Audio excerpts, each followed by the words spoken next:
60 বছর বয়সে কোটি টাকা দিয়ে কি হবে?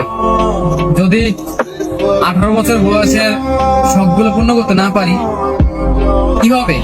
শেষ মুহূর্তে 100 কোটি টাকা কামিয়ে কি হবে? তখন তো আর বেঁচেই থাকবো না।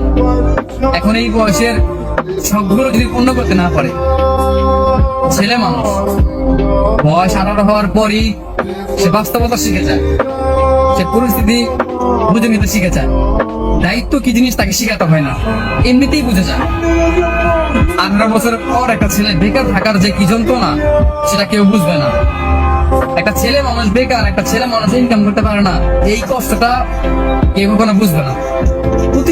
প্রত্যেকটা মানুষ তাকে ভুল বুঝবে। অথচ শেষ বয়সে এসে 100 কোটি টাকা দিয়ে কি হবে? আমার এই 18 বছর বয়সের যে স্বপ্নগুলো, যে শখ আহ্লাদগুলো, আমি তো সেইগুলো পূর্ণ করতে পারলাম না। জীবন তো 18 বছরে এসেই থেমে গেছে। মনে হয় না যে সামনে ভালো কিছু হবে। তারপর নতুন করে স্বপ্ন দেখি যে জীবনে ভালো কিছু করব। অথচ 18 বছরটা পার হতেই এখন মনে হচ্ছে যে জীবনটা এখানে থেমে গেলে ভালো হয়। আর সহ্য হয় না। এত কষ্ট, এত যন্ত্রণা, এত চোখের সামনে বারবার ভেঙে পড়া, এগুলো সহ্য হয় না।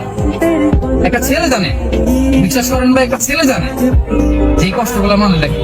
বয়স 18 হয়ে গেছে, তার ইনকাম নাই, তার স্বপ্ন পূরণ নাই, তার শখ আহ্লাদ সব মিশে যায়, মানে সব ভেঙে যায়, চুরমার হয়ে যায়। এখানে তার কত কিছু হয়। আর একটা 18 বছর পর একটা ছেলে মানুষ, বিশেষ করে তার সবচেয়ে শখের যে জিনিসটা হয় সেটা কি জানেন ভাই? সেটা হচ্ছে একটা মেয়ে মানুষ।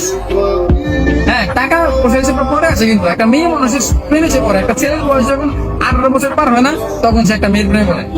এখন 60 বছর বয়সে গিয়ে ভালোবাসা থাকবে, কিন্তু সেই বয়সটাকে থাকবে আর থাকবে না।